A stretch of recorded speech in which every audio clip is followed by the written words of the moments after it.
हर किया ये तो हमको शासन भाई और देखिए आप लोगों से बताते कि रेजोल्यूशन और इन्हीं के चैनल से कि तेरा मजा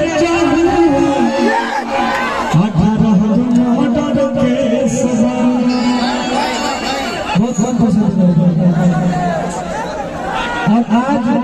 हम ये जगह पर पहुंचे इसमें सबसे ज्यादा योगदान किसी का है तो वो हमारे राइटर सुनील सागर जी का है। तो मैं चाहूंगा सुनील जी है मेरा प्लीज सुनील सागर जी बनाओ और आज hello hello hello hello Sunil Sagar ji Sunil Sagar जी प्लीज यहाँ पे आइए हमारे पास और हेलो जितने हमारे चाहने वाले भाई हैं इसी सागर के वजह से हम दोनों का पार कर जाएगा ठीक नहीं सागर कोई लड़की वो थोड़ा पावर कर लो एगो होली के बड़ी जबरदस्त गाना कवि जी लिखले बड़े जो गाना हमारा ऑफिशियल गाइड बा धारा 354 सब कुछ करवलू 18 में भकेल के 354 के धारा काफी जबरदस्त गाना बा और हम चाहते हैं सुनील सागर फटे जोरदार ताली बजाएंगे भाई आप लोगों को मनोरंजन कराए हमारे बड़े भैया खेसारी लाल यादव भैया अरविंद अकेला कल्लू भैया अंकुश राजा भैया और भी कलाकार को मंच पर उपस्थित है रंजीत भैया हमारे शोभा सिंह जी शिल्पी राज जी नेहा राज जी हर किरे बगल पे दौड़े लगल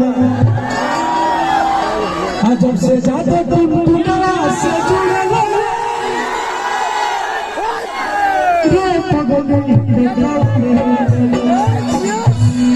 कुछ नहीं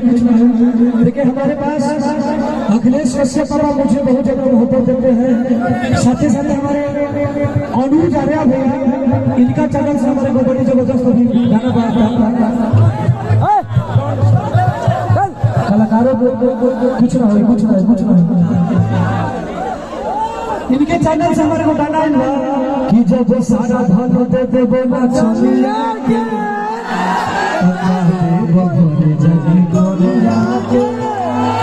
काफी जबरदस्त गाना बा गाना के आप सब भरपूर प्यार आशीर्वाद दीजिए